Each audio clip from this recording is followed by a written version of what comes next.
उत्तर प्रदेश की 9 सीटों पर उपचुनाव होने वाले हैं, मगर उससे भी बड़ी बात 2027 में उत्तर प्रदेश के विधानसभा चुनाव होने वाले हैं। और ऐसे में अखिलेश यादव ने एक बहुत बड़ा दांव खेला है। अखिलेश यादव एक नया नारा लेकर आए हैं दोस्तों, जो कहने को बहुत सकारात्मक है और यह कहा जा सकता है वक्त की मांग भी है, समय की मांग भी है। अखिलेश का नारा आपके स्क्रीन पर, जुड़ेंगे तो जीतेंगे। इसके मायनों को समझिए दोस्तों, और आप समझ गए होंगे कि इसकी पृष्ठभूमि, इसका बैकग्राउंड क्या है। क्योंकि भारतीय जनता पार्टी अब महाराष्ट्र, झारखंड, और न सिर्फ महाराष्ट्र झारखंड, मैं दावे के साथ कह सकता हूं अगले 3-4 सालों तक बटेंगे तो कटेंगे के नारे का इस्तेमाल करने वाली है। और ठीक इस नारे के उलट अखिलेश यादव लेकर आते हैं, जुड़ेंगे तो जीतेंगे। इन दोनों नारों की तुलना कीजिए दोस्तों। एक नारे में बटेंगे तो कटेंगे, यानी कि स्वामी अविमुक्तेश्वरानंद जी ने कहा भी था कि अभी नहीं बटे हैं मगर बाद में जाके बट जाएंगे। सवाल ये कि भाई क्यों बटेंगे, और अगर बटेंगे तो कटेंगे। काटने पीटने की बात हो रही है भाजपा के इस नारे में, और इसके जवाब में अखिलेश यादव लेकर आए हैं, जुड़ेंगे तो जीतेंगे। एक ऐसा नारा जो कि समाज के लिए संदेश है। हम नहीं भूल सकते हैं दोस्तों उत्तर प्रदेश की बहराइच और बाराबंकी में क्या हुआ।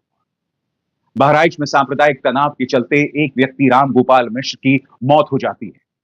पुलिस का किरदार क्या था आप सब जानते हैं। दंगा भड़काने में पुलिस का किरदार सामने उभर कर आया था।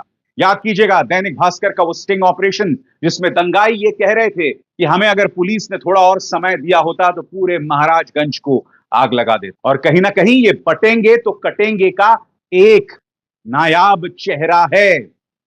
आपको याद है कि नहीं दोस्तों, वो स्टिंग ऑपरेशन दैनिक भास्कर का 30 सेकंड का उसका क्लिप देखिए, देखिए वो दंगाई क्या कह रहे हैं। कुछ आदमी गद्दारी कही गए ने पूरा महाराज खत्म हो जाता, इस वाले टाइम दी ना 2 घंटा का। दैनिक भास्कर के हिडन कैमरे पर यह कबूलनामा बहराइच हिंसा में शामिल 2 उपद्रवियों का है। क्या यह हिंसा पहले से प्लान्ड थी? इस सवाल का जवाब जानने के लिए दैनिक भास्कर ने इन्वेस्टिगेशन की, जिसमें 3 किरदार सामने आए। पहला उपद्रवी, दूसरा पुलिस अफसर और तीसरा वो थाना प्रभारी जिस पर कार्रवाई हुई। हिंसा से जुड़े उपद्रवियों ने कहा पुलिस ने सिर्फ 2 घंटे की छूट दी, अगर वो गद्दारी नहीं करते तो पूरा महाराजगंज जला देते। आपको वो भी याद होगा दोस्तों किस तरह से बाराबंकी में एक मस्जिद के सामने मां बहन की गाली देने वाले गाने चलाए जा रहे, और यात्रा किसकी हो रही थी? दुर्गा विसर्जन की यात्रा। ऐसे माहौल में अखिलेश यादव ये नारा लेकर आते हैं।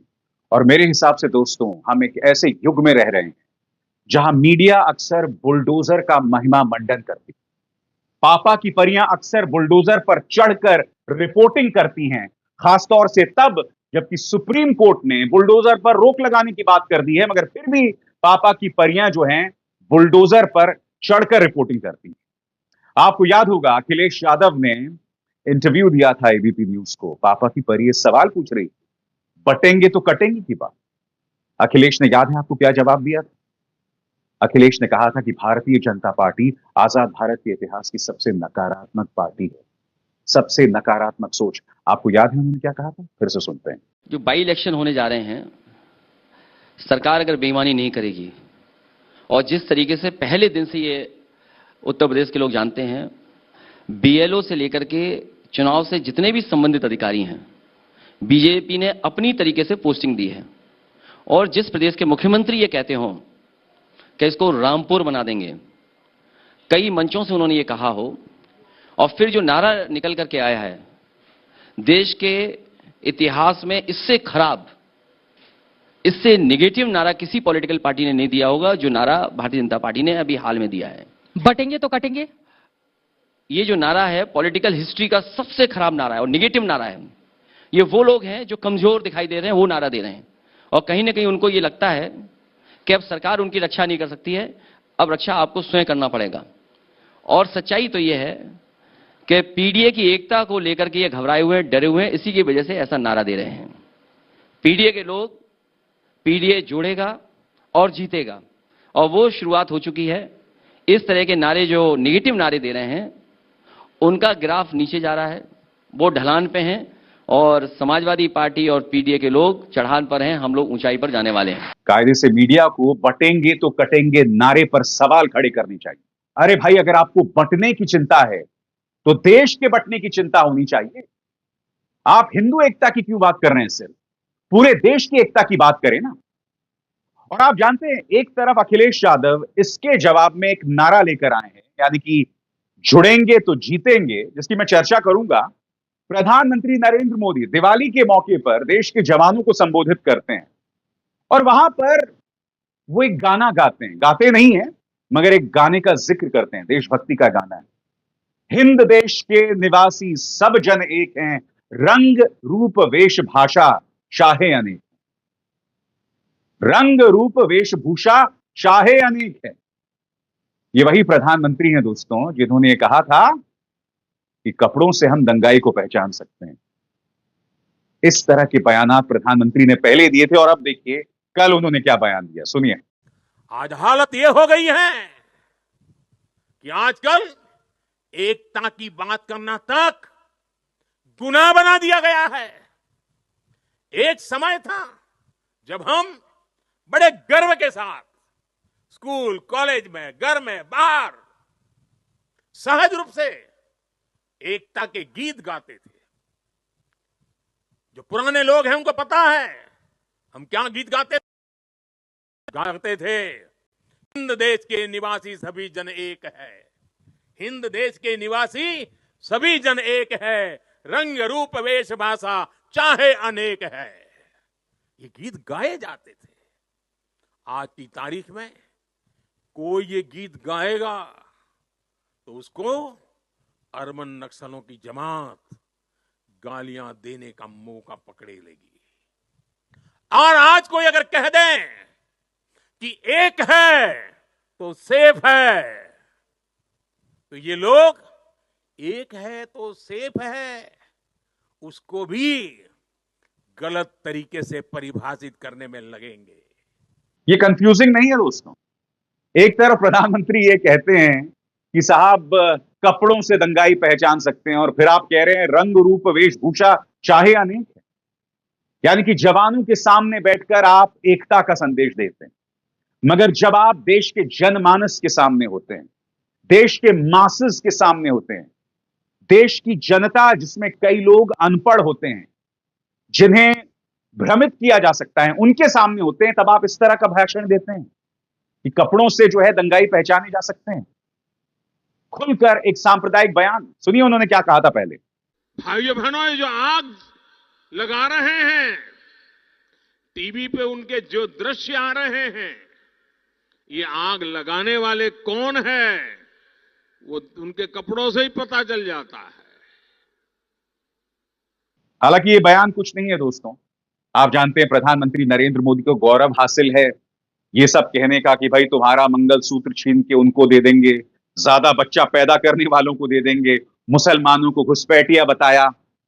और आपको याद है ये जो बटेंगे तो कटेंगे वाला नारा है, मुख्यमंत्री आदित्यनाथ ने दिया, सबसे पहले आपने उनके मुंह से सुना।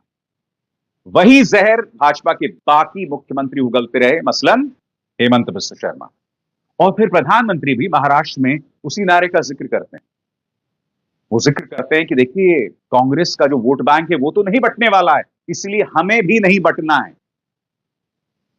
प्रधानमंत्री होते हुए आप हिंदुओं और मुसलमानों में बंटवारे की बात कर रहे हैं। कायदे से आपको सबके एकता की अपील करनी चाहिए थी, क्योंकि बटेंगे तो कटेंगे का नारा राहुल गांधी या अखिलेश यादव ने मुसलमानों के लिए नहीं दिया। वो कभी इस तरह के विभाजित करने वाले बयान नहीं देते। मगर प्रधानमंत्री ने महाराष्ट्र में क्या कहा था, आप खुद सुनिए। कांग्रेस जानती है कि उसका वोट बैंक तो एक रहेगा, लेकिन बाकी लोग आसानी से बढ़ जाएंगे, टुकड़े हो जाएंगे। इसलिए कांग्रेस और उसके साथियों का एक ही मिशन है, समाज को बांटो, लोगों को बांटो और सत्ता पर कब्जा करो। इसलिए हमें अतीत से सबक लेना है। हमें हमारी एकता को ही देश की ढाल बनाना है। हमें याद रखना है, अगर हम बटेंगे तो बांटने वाले महफिल सजाएंगे। तो प्रधानमंत्री वो अंग्रेजी में ना, ही वेयर्स मेनी हैट्स, कई टोपियां पहनते हैं। कभी टोपी पहनकर वो ये कहते हैं कि हमें सबको सांप्रदायिक तौर पर एकजुट रहना चाहिए। वो सर्वधर्म संभाव की बात करते हैं। मुझे याद है पोलैंड गए थे तो वहां पर वसुदैव कुटुंबकम की बात कर रहे थे। और फिर कभी कभी वो शमशान कब्रिस्तान की बात करते हैं जब वो अपनी टोपी बदल लेते हैं। तो प्रधानमंत्री इसी तरह से कई टोपियां पहनकर अलग अलग बातें करते रहते हैं। ये बात अलग है, उनका हर भाषण जनता को टोपी पहनाने वाला होता है और इसके अलावा कुछ नहीं। दोस्तों, आपको समझना पड़ेगा कि भारतीय जनता पार्टी बटेंगे तो कटेंगे का नारा लेकर आती है और इसके जवाब में अखिलेश यादव जुड़ेंगे तो जीतेंगे का नारा देते हैं। आपको ये समझना पड़ेगा कि न सिर्फ अखिलेश यादव बल्कि जो पूरा विपक्ष है, पूरा इंडिया गठबंधन जो है, भारतीय जनता पार्टी से मुकाबला करते हुए इनकी चुनौती कितनी गंभीर है।